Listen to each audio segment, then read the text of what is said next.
A little while ago, I recorded a video in which I speculated about the idea of a parallel universe in which the initial Star Wars movie, and that is the initial Star Wars movie, which was called Star Wars, not Star Wars Episode 4 A New Hope. When it was released, it was just called Star Wars. That movie in this alternate universe just was only a very moderate success, or it only sort of broke even. So George Lucas was not enabled to continue the saga, and it didn't become this huge franchise. But it just sort of existed as this sort of cult movie, again, in this parallel universe. In some ways, I thought that although I am a Star Wars fan of the the pre-Disney stuff, nothing that was made after Disney, except for a couple things here and there. Definitely not the sequel trilogy, which I do not consider canon. But anyway, even I, a Star Wars fan, thought there would be something kind of cool about that kind of situation, where it was just Star Wars, and that's it. Just the self-enclosed story of Star Wars, which has a beginning, a middle, and an end. The end, evil is vanquished. The only dangling thread is that Darth Vader is still alive. But that's it. It could have just ended there, and the war could have been over, because the Death Star was destroyed, and the Empire, you could just say the Empire was vanquished, and the Rebel Alliance won, and that was it. But because it was a huge success, and this blockbuster phenomenon, it grew into this franchise, which again I'm a fan of. Although there are a lot of there are some misses amongst the hits. I think even the most ardent Star Wars fan will agree with that. And though I'm much more tolerant of and even sympathetic towards the prequels than a lot of people, I do see that the disappointment people felt towards the prequels was justified in some ways. I hear where they're coming from when they say when they say that kind of stuff. But still, the prequels, and then the post Disney, or the post Lucas Disney sequel trilogy, just ain't it. It just ain't it at all. So anyway, I want to consider a world in which Rocky, the first Rocky movie, met a similar fate. Let's say that it didn't become a huge hit. Let's say it did all right, but then sort of faded from the scene and just sort of became this cult classic again that people, people watched, and people, there were fanatics and who loved it, and who felt inspired by it. Because I remember being told at the time, I was too young when the first Rocky movie came out, but I remember my dad told me that when he went to see it, there were people there who were going to see it for the second or third time that day, just because it just pumped them up so much. It made them feel so inspired. It had that sort of effect on people. And really, when you watch the first Rocky, which was not directed by Sylvester Stallone, it was not just Sylvester Stallone doing whatever the hell he wanted, whenever the hell he wanted. He did write the script, and he did star in it, so that in itself is a little bit, egotistical. Although, who else but he could be Rocky? I mean, he makes a perfect Rocky, so no real complaints there. But the movie itself is such a perfect combination of gritty realism, and sort of even at times depressing realism, just this depiction of inner city life in this working class neighborhood that's really quite bleak. Everything is run down, and you have these characters who are all kind of run down people who live in this working class neighborhood. Rocky himself, he's a likable guy, but when you see him at first, he's involved in these small scale, little basement boxing matches where he just kind of he doesn't look like anything special. He's a brawler more or less. He's just a big meathead. He's a big what would be the right word, beefcake. He's just this dumb guy. He's likable, charming, but just sort of the muscle. He's used as the muscle for this low level mafia member. He's the guy who goes after people and says, "Hey, you didn't pay your dues last week. You need to pay him now, or else I'm going to break your arm." That kind of thing. Although he's too kind-hearted to really follow through on any of the threats. So he tells his the guy that he's working for, if I break his arm, then he's not going to go to work and he's not going to earn the money that he owes you. And he sort of find ways to justify the brutality that he can't summon up in himself. But at the same time, Rocky is a brute. He is somebody who's just got this kind of primal, brawling fervor within him, and so you have these characters like Rocky and like Adrian, who in the initial movie is just very, very non-glam. Just this sort of autistic, or at least on the spectrum, girl who works in a pet store and gets bossed around by the owner, and who just is quiet all the time and seems like she might be retarded. She's not. She's actually just, but she's not. She is what we would today call neurodivergent.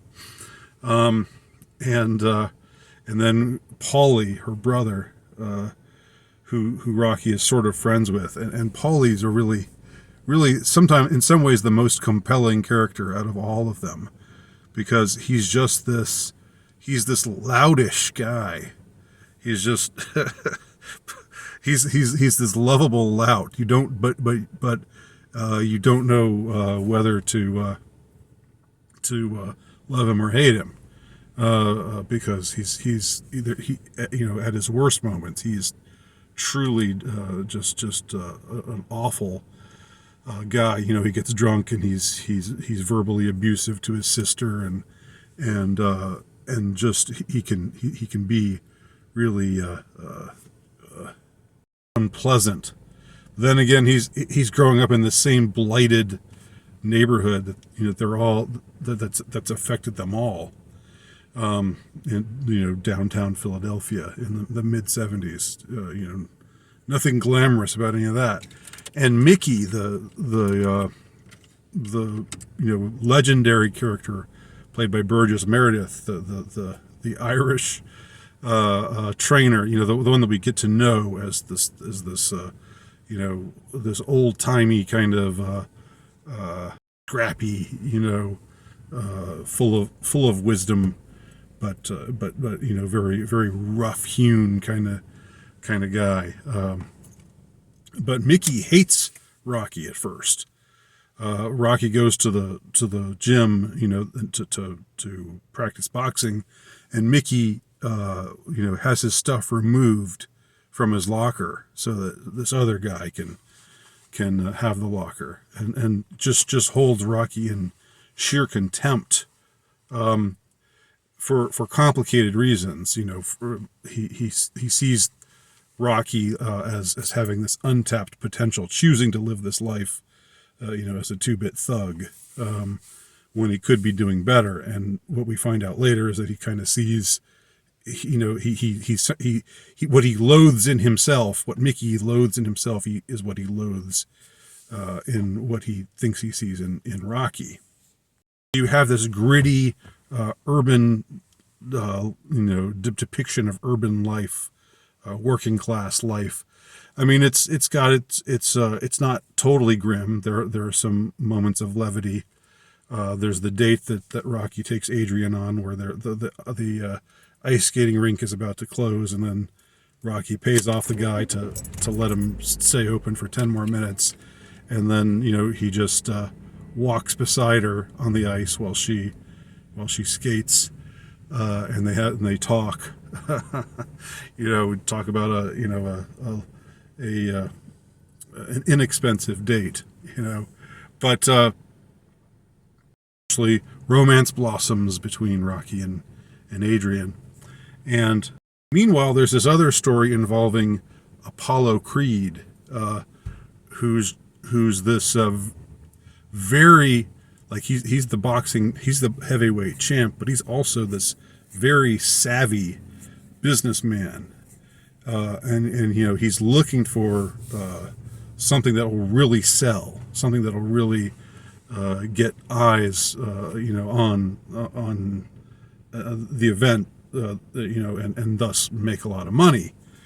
And he looks at all these sort of these boxers, these guys who are boxing on a but who are on a much lower tier, and generally not recognized in any way. And he comes across this guy, Rocky Balboa, who goes by the nickname the Italian Stallion, and Apollo just really likes that. He says, "Yeah, that's something we can sell, the Italian Stallion."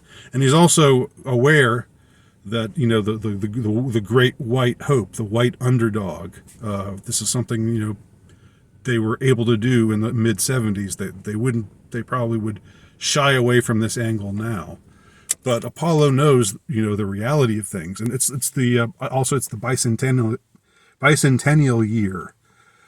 So he's looking for something that that will take part in the patriotic fervor of the bicentennial in the year 1976, and so he chooses the Italian Stallion, Rocky Balboa. He plucks him out and says, I'm going to fight this man, and it'll be just this spectacle. This guy who's just this bum, living in a melly little apartment, and just scraping by in life, and I'm going to give him a chance, because that's what America's all about, and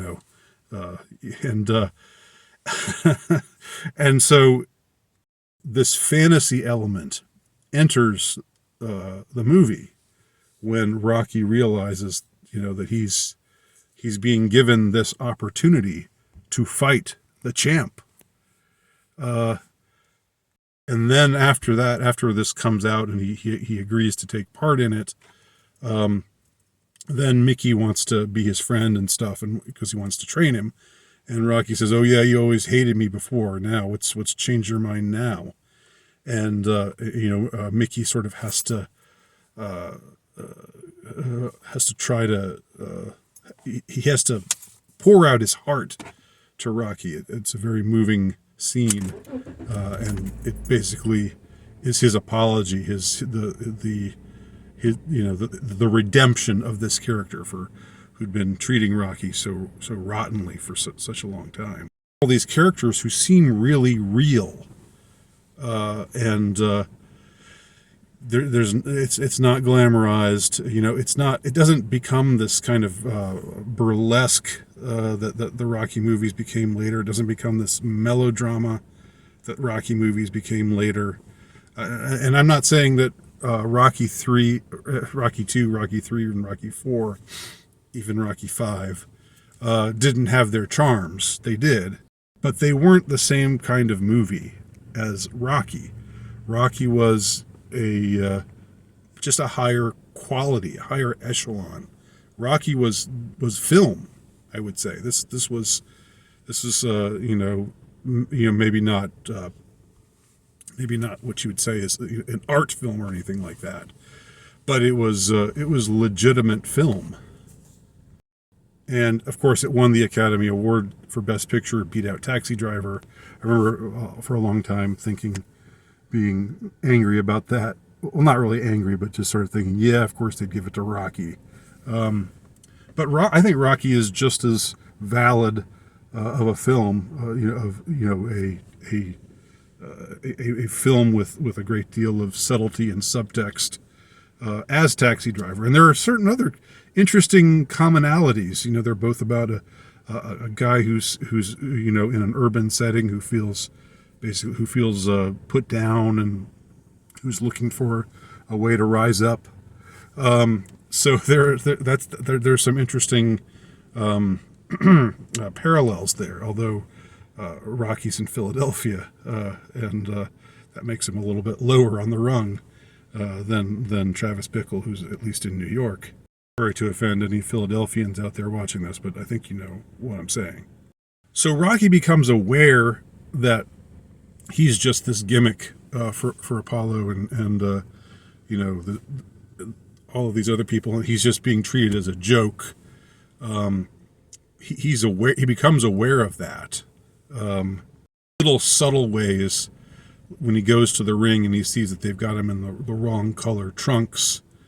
He doesn't wear that color, and the business guy says, what does it matter?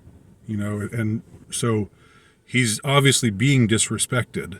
It's done in a subtle kind of way. In a way, Apollo Creed really gave him did him this big favor. So Apollo is both at one time he's both the antagonist in that he becomes, especially when he comes in just clowning around wearing an Uncle Sam costume and saying, "I want you, chump," to Rocky. He's just sort of treating him in a very disrespectful way. But that's just Apollo. He's a showman. Apollo doesn't realize is that Rocky really can be a hell of a fighter and can put up a real challenge to Apollo. And there's a great scene where Apollo's manager or his coach, he's watching a segment on television where they're talking about how Rocky is training, and he's training on these in this meat freezer, punching these dead carcasses. And it's just like this coach is saying, "You better take a look at this, Apollo. This guy's for real." And Apollo just says, "Yeah, whatever. I'm the champ. I'll take him," but doesn't take him seriously. And Rocky himself is prone to self-pity. He's not a perfect. He's far from being a perfect guy. He's got a lot of flaws, although he's likable. Even after he's given this chance, he just sort of mopes around a lot and says, "Oh, I'm not gonna be able to do it." And then he eventually settles on this idea, like, if I can just go the distance, if I can go the distance with the champ, then I'll know I've proven myself. And so then the fight eventually happens at the end of the movie, and Rocky does far better than anyone had expected, and he does go the distance. He goes 15 rounds with the champ, fights him fairly evenly, and then when it's all over, the focus isn't even on who won and who lost. If you pay attention, to what's going on in the background, it does seem clear that it's been a split decision, but Apollo still has been granted the victory. But that could have gone either way. The fight was very even. But but what we see in the end is just Rocky yelling for Adrian, and Adrian coming up and embracing him, and that's it. That's the end. So victory itself is not so much the focus. The victory was that he did it, that he proved to the world that he wasn't just some 2-bit bum, that he went the distance, with the champ, went 15 rounds with the champ, didn't go down. He went down early in the fight, but he got back up, and then he knocked Apollo out, and Apollo went down. I would say that Rocky, the movie Rocky, is valid as film in a way that none of the sequels were. Rocky 2 still had a lot of the same elements that made Rocky itself so charming. It's still the working class setting and so forth and blah blah blah. But it lost something. I think it was a money grab. It was obvious that they were, and all the sequels afterwards, they became more and more clear, and they got more and more gimmicky and more cheesy. But I think in some ways the world would be, even though I like the Rocky sequels not as much as I'm into the Star Wars universe, but even though I see what's enjoyable about the Ivan Drago and Mr. T as Clubber Lang and all the rest of them, I still think that the world might have been a better place. The parallel universe where Rocky simply exists as a singularity is a better place, I would argue. What do y'all think? Let me know below.